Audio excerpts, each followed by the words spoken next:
efferent. This is efferent.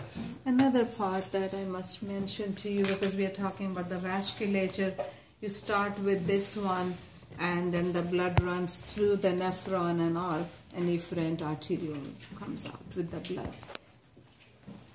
Tubules are reabsorbing all of the good stuff back, and that material needs to be put back into the blood before blood exits here. What happens is this efferent arteriole comes out, so here, and then it starts branching. Arterioles always branch into capillaries, right? So arterioles come out and they branch into extensive network of capillary, and lying here is the tubule with all its different segments. And all around this tubule we have capillaries, and you wonder where they came from. Those are the capillaries formed by branching of efferent arteriole. These capillaries are jutted all over the simple cuboidal epithelium of the nephron, so that whatever the nephron's tubule is absorbing to be kept back in the body is handed over to the blood capillaries. And these are all simple epithelia, that means one layer. So materials can travel from one part to the other. So what these cuboidal cells absorb is put back into the blood capillary that is here.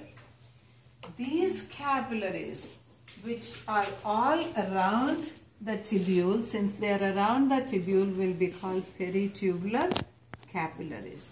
And when you have a network of capillaries, sometimes we use the term plexus, as we use the term for network of nerves also, nerve fibers. So you can call these as peritubular capillaries or peritubular plexus. And because you have peritubular plexus drawn in your book, you don't see the nephron's different segments very well, because they are all surrounded on this page by peritubular capillaries, peritubular plexus. Now the question is, does the model give you that?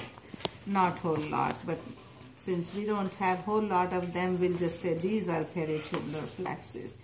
Whereas these capillaries are also branches of efferent arteriole, but since they are more straight blood vessels, more straight capillaries that are almost paralleling with loop of Henle, they are called vasa recta.